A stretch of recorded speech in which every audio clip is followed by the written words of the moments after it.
ये इंसान लिटरली अपने देश के लिए रो रहा है, लेकिन सवाल ये है कि ये है कौन?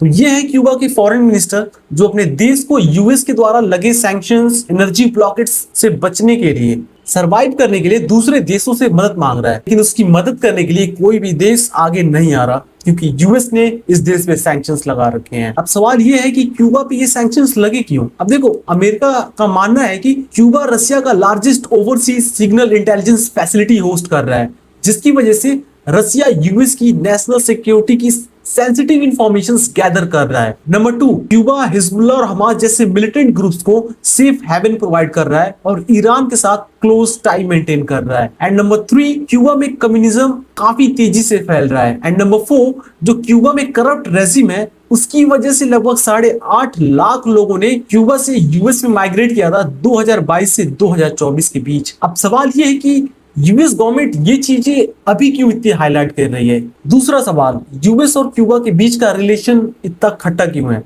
तो सबसे पहले हम ये जानते हैं कि यूएस और क्यूबा का जो रिलेशन था वो बिगड़ा कहां से था। तो ये बात है 1958 की, जब यूएस ने पहली बार क्यूबा पे आर्म्स एम्बार्गो लगा दिया था। तो मतलब यूएस कोई भी हथियार क्यूबा को नहीं बेचेगा। एम्बार्गो का मतलब होता है कि एक ऑफिशियल ऑर्डर जिसके द्वारा एक देश दूसरे देश से कोई भी ट्रेड या बिजनेस डील नहीं कर सकता है। फिर 1960 में क्या होता है कि क्यूबा गवर्नमेंट जो भी क्यूबा में ऑयल रिफाइनरीज थी अमेरिकन, उसको नेशनलाइज कर देता है और इसी से अमेरिका भड़क के वहां पे एक्सपोर्ट रेस्ट्रिक्शंस लगा देता है, except food and medical supply. लेकिन 1962 में यूएस के प्रेसिडेंट जॉन एफ कैनेडी ने इस एम्बार्गो को एक्सटेंड किया और टोटल ट्रेड एम्बार्गो लगा दिया। मतलब अब क्यूबा के साथ कोई भी ट्रेड नहीं होगा। अब दूसरा सवाल कि जो यूएस गवर्नमेंट है वो इसी पर्टिकुलर पॉइंट पे इतनी हार्श बिहेवियर क्यों ला रहा है क्यूबा